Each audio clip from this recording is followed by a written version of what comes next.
Give us a quick background about House Bill 5309. What is it? What does it mean? What are the pros? What are the cons?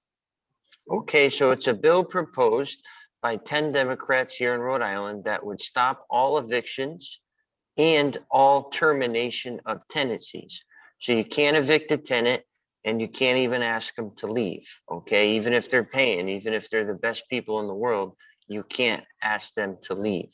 And on the flip side, it's also saying that banks cannot foreclose on us landlords if we don't pay our mortgages. So it's a really backwards bill that affects landlords, realtors, banks, insurance companies.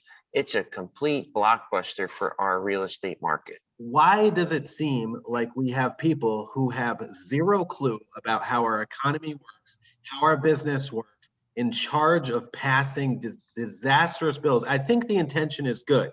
I got to say, I think the intention is good. Yeah, me too. Exactly. So I don't think they're out to like kill anyone or hurt anyone. They're worried that people are going to be homeless. We don't want anyone homeless. Yep. No one wants anyone homeless. But you know what? Why don't you just open up the economy so people can get back to work? Number one. Number two, these people that are passing these bills, okay, they can't understand how money works or how the economy works or how the housing market works.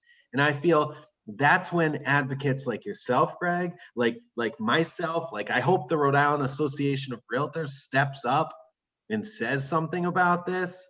Landlords are small business owners. These are blue collar people. I saw the interview you did with Jesse Mayo. He's painting an apartment, Greg, and you're like, look, this guy's about to get screwed.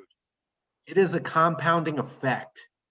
It is a total compound. So Greg, can you get more into, let's talk pros and then jump into cons.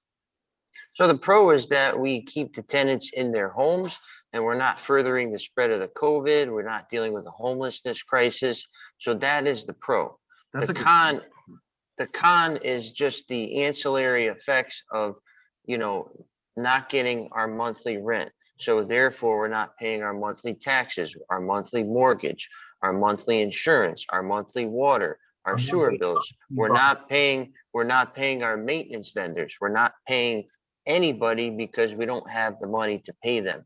So you can see how it turns into an avalanche of problems. The landlord's gonna be like, nobody's paying you, or I'm not fixing your fridge, I'm not fixing your heat, I'm not fixing your roof, I'm not fixing your front lawn, your trash, None of it's getting taken care of because you're not paying me and I can't pay anybody to handle it all. So now you're gonna get all these distressed properties that are falling down everywhere.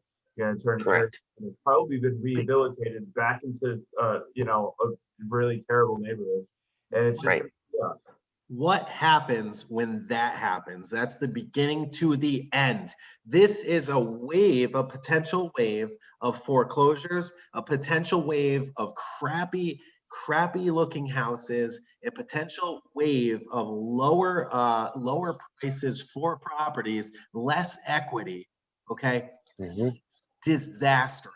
Absolutely disastrous. People being underwater. I mean, the implications of a bill like this, there has to be a better way. They need to come up with a better solution.